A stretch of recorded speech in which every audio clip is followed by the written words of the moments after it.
అందరికీ నమస్కారం. మీరు వినబోతున్న కథ శత్రువు. రచించిన వారు చంద్ర గారు. ఎండలు పోయాక తొలకరి రోజులు.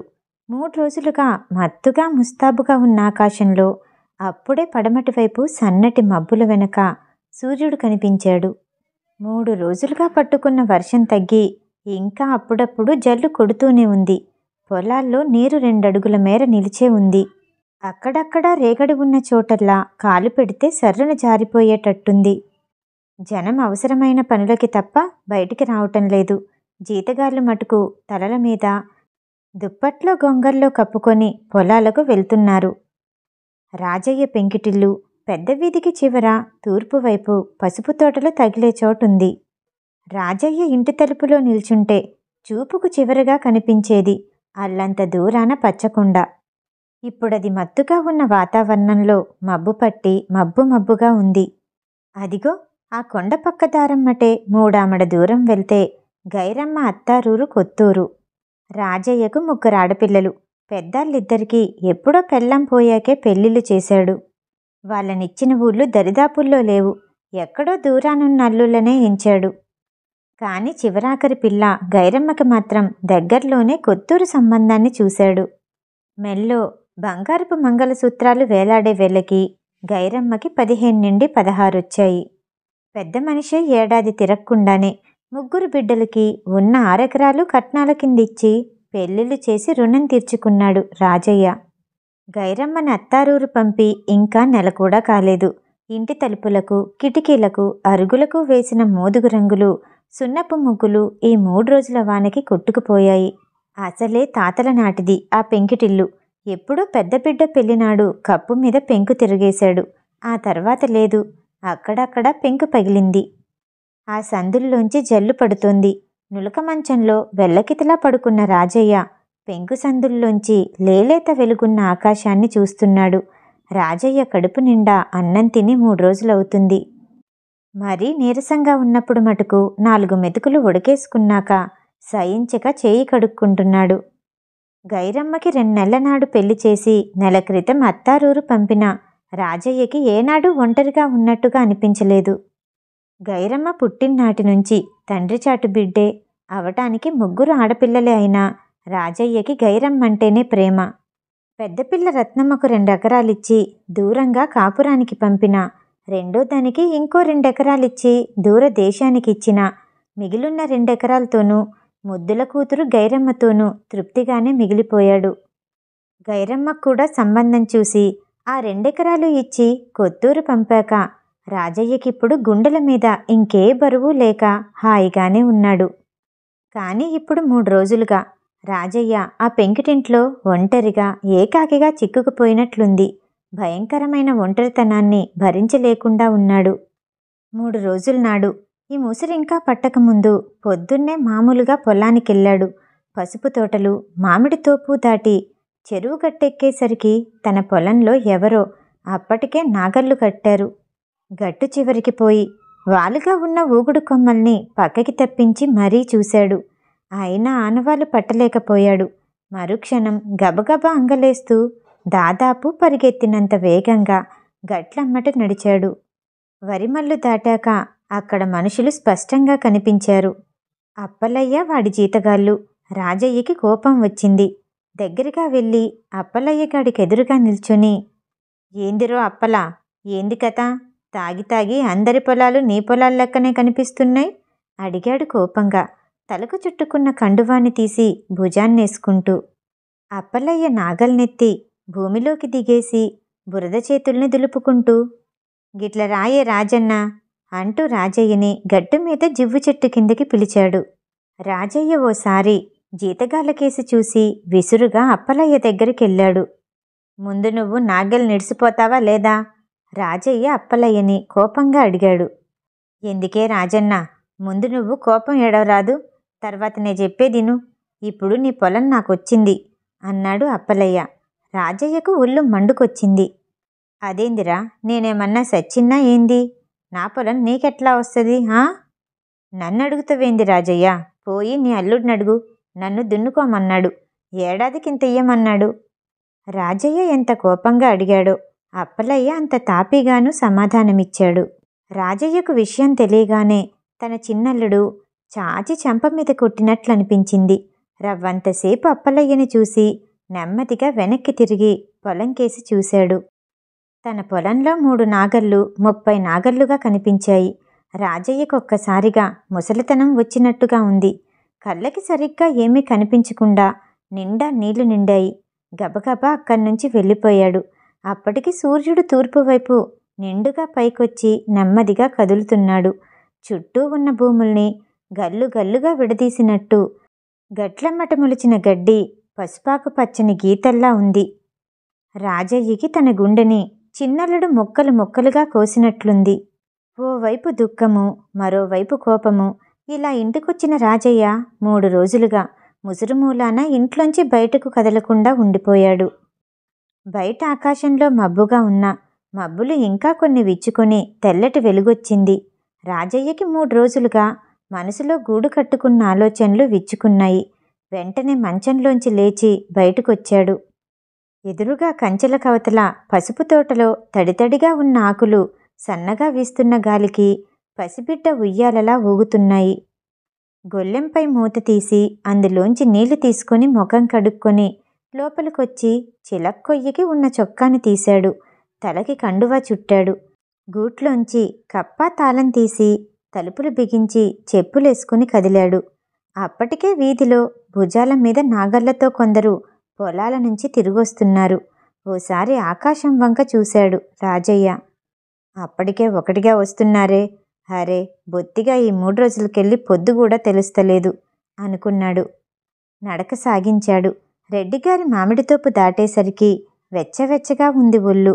కడుపులో ఆకలి ఉన్నట్టుగా అనిపించింది. వెంటనే అతనికి గైరమ్మ గుర్తొచ్చింది.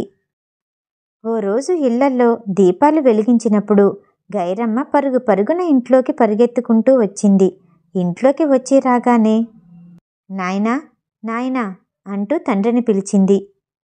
ఏందే గైరమ్మ, నేనేడుంటి పెరట్లా అన్నాడు రాజయ్య వంకర్లు పోయిన ఇనుప బొక్కెంలో గేదెకి కుడితి కలుపుతూ.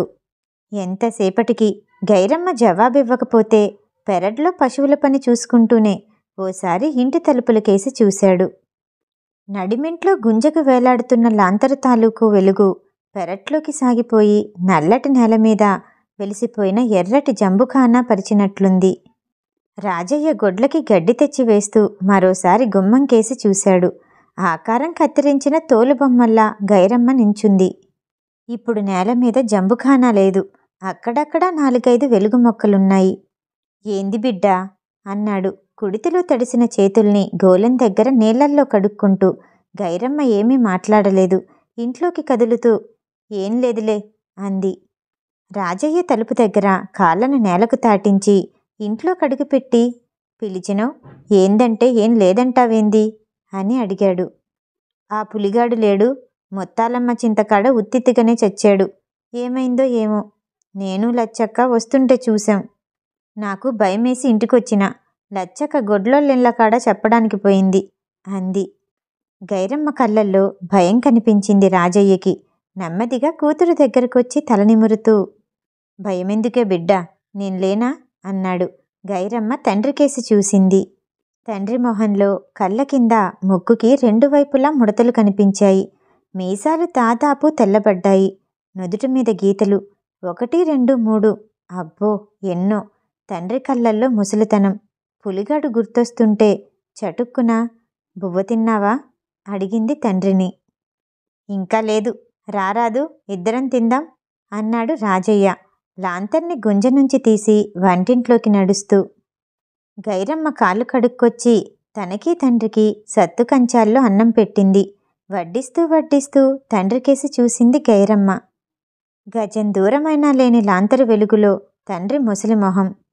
నాయనా, నాకు పెండ్లి చేయకు అంది ఉన్నట్లుండి. రాజయ్య ఆశ్చర్యపోయాడు. ఎందుకే అని అడిగాడు. అతనికి కూతురు ఉన్నట్టుండి తనకు పెళ్లి ఎందుకు వద్దంటుందో బోధపడక. అక్కలు పెండ్లిళ్ళయ్యాక ఏనాడన్నా వచ్చినారా? మనమే 2-3 సార్లు పోతిమి అంది గైరమ్మ. రాజయ్య, వాళ్ళు రాకపోతే పోయిరి, ఇప్పుడు కాకుంటే వచ్చే ఏడన్నా నీకు పెండ్లి చెయ్యకపోతే ఎట్లనే అని అడిగాడు. గైరమ్మ ఇంకేమీ మాట్లాడలేదు. మౌనంగానే అన్నం తిన్నది. తర్వాత తండ్రి 2-3 సార్లు మాట్లాడించినా ఏమీ మాట్లాడకుండా ఊరుకుంది. రాజయ్య నులక మంచం ఆరుబయట వేసుకుని హాయిగా నిద్రపోయాడు. కానీ ఇంట్లో గొంగల మీద పడుకున్న గైరమ్మకు చాలాసేపటి వరకు నిద్ర పట్టకపోయింది. గైరమ్మకి కళ్ళు మూతలు పడే వరకు పులిగాడి చావు, తండ్రి ముసలితనము గుర్తొస్తూనే ఉన్నాయి. తరువాత చలికాలము, సంకురాంత్రి, ఎండలొచ్చి గైరమ్మకు పెళ్ళైపోయింది. 3 రోజులు ముసురు తర్వాత ఎండ చిటపటలాడుతుంది. రాజయ్యకి ఆయాసంగా ఉంది. ఒళ్ళంతా చిరచిరలాడుతుంటే ఒక్క క్షణం ఆగాడు. కాలిబాట పక్కన వేప చెట్టు మొదట్లో రాయి మీద చతికిల పడిపోయాడు. నుదుటి మీద నుంచి కారిన చెమట కళ్ళల్లోకి జారిపడింది. భుజం మీది కండువా చివర్లతో కళ్ళద్దుకుని చుట్టూ చూశాడు.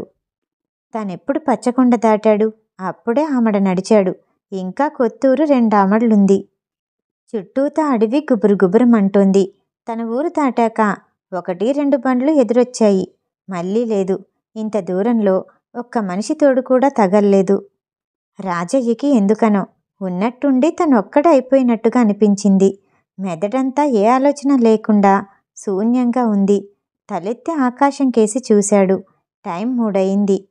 ఇంకా 2 ఆమడ్ల దూరం ఉంది అనుకున్నాడు. పడమటి దిక్కుగా కదులుతున్న సూర్యుడు నిండుగా ఎండగా ఉన్నాడు. రాజయ్య చటుక్కున లేచి మళ్ళీ నడక సాగించాడు. వెళ్తున్న కొద్దీ ఎండలకి ఎండిపోయి వచ్చిన తొలకరికి పచ్చపచ్చగా ఉంది అడవి. అడవి బాట మరీ ఇరుకైపోయింది. కాళ్ళ కింద రాలిపోయిన ఎండుటాకులు వర్షానికి మెత్తబడి సన్నగా శబ్దం చేస్తున్నాయి. రాజయ్య నడక వేగం పెంచాడు. ఇంకా 2 ఆమడ. పొద్దున్నెప్పుడో ఉడకేసుకున్న అన్నం, అది సహించలేదు. రాజయ్య కడుపులో ఆకలి సన్నటి నీరసాన్ని రేపుతోంది. నడుస్తున్న కొద్దీ కడుపులో ఆకలి, ఆలోచనల్లో గైరమ్మ. తులమెత్తు బంగారపు గొలుసు మెల్లో వేసుకుని బేడెత్తు మంగళసూత్రాలు గుండెల మీద వేలాడుతుంటే 30 రూపాయల జరీ అంచు నేత చీరలో బుట్టబొమ్మలాగున్న కూతుర్ని చూస్తుంటే, పెద్ద బిడ్డల్ని అత్తారింటికి పంపినప్పుడు కూడా ఏడవని రాజయ్యకి, పెళ్ళాం పోయినప్పుడు ఏడ్చిన రాజయ్యకి ఏడుపొచ్చింది. గైరమ్మ అని కూతుర్ని గుండెలకి హత్తుకున్నాడు. కడగొట్టు పిల్ల కూడా పెద్దదై పెళ్లి చేసుకుని అత్తారూరు వెళ్ళిపోతుంటే ఎందుకో కళ్ళకి నీళ్ళొచ్చాయి. నాయనా అని తండ్రి గుండెల్లో తల పెట్టుకుని బావురుమంది గైరమ్మ. నేను కూడా నీకు దూరమైతున్నాను. నువ్వొక్కడివే ఎట్లుంటావు అంది. ఆడపిల్లవైపోయావు. దూరం కాకపోతే ఏమవుతావు? నీకు పెండ్లి చెయ్యకుంటే ఊళ్ళో ఊరుకుంటారా బిడ్డా అన్నాడు రాజయ్య. పదండి పదండి, వర్జమొస్తుంది మళ్ళా అంది గైరమ్మ అత్త సోమమ్మ. అప్పటికే వీధిలో గైరమ్మ మొగుడు పాపయ్య బండెక్కి కూర్చున్నాడు. తండ్రిని విడవలేక బండెక్కింది.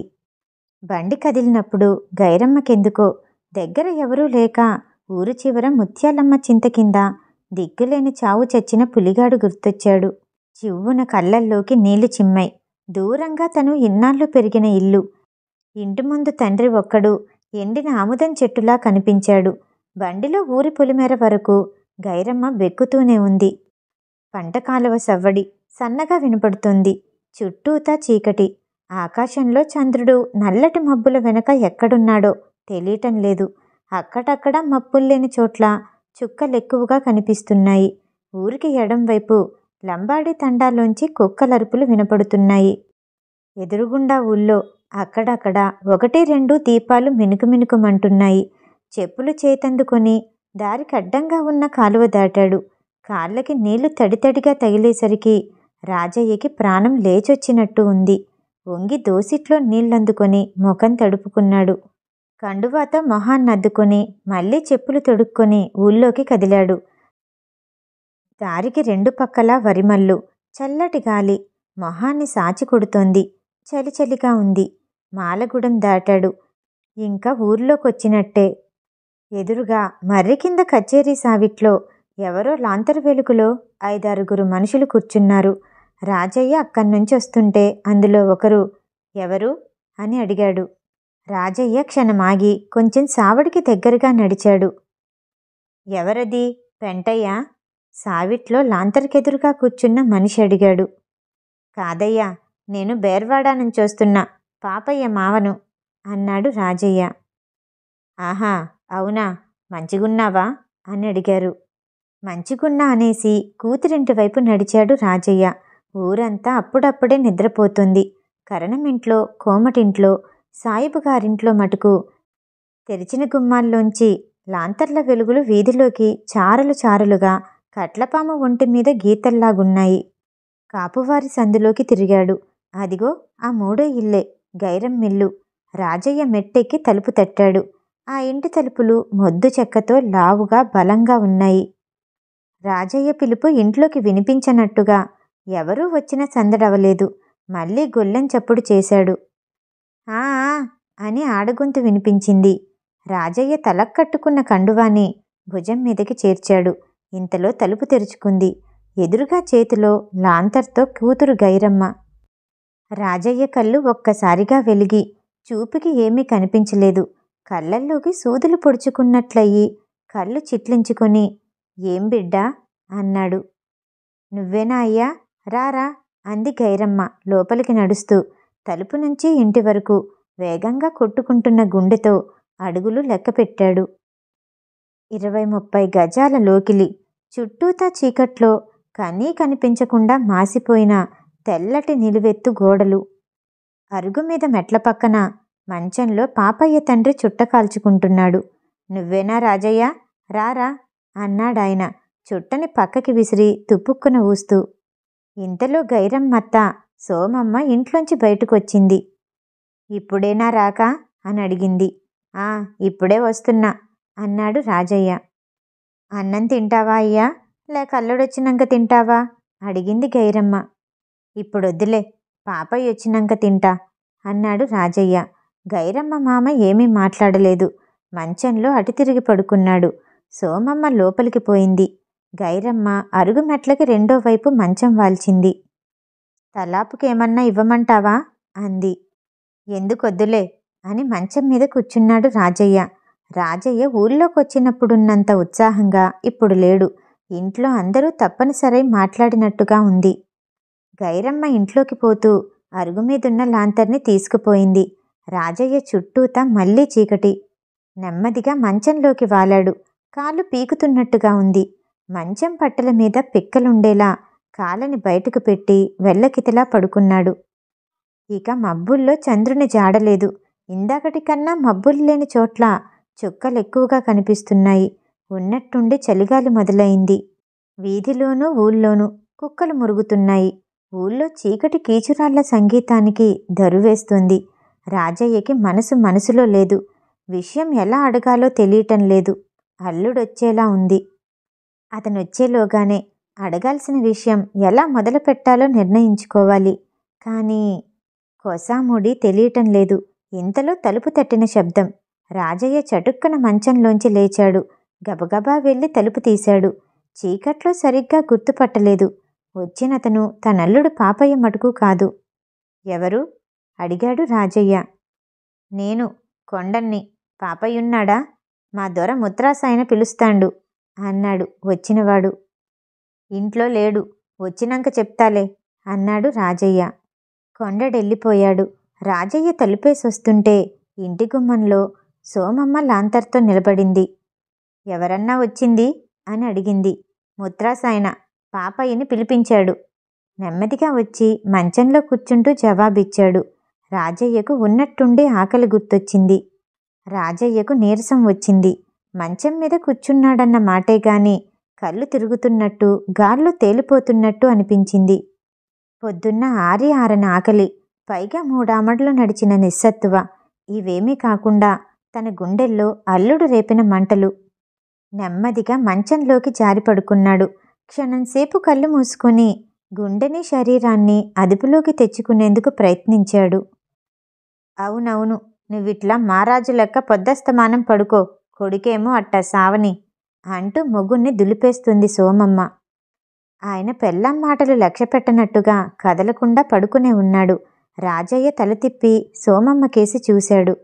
ఆమె ఇంకేమీ చేయలేనట్టుగా, సావని ముత్రాసంతోని కూడా తిట్లు తినాలనుంటే నువ్వు మటుకు ఏం చేస్తావులే, ఇంత పుట్టుక పుట్టి.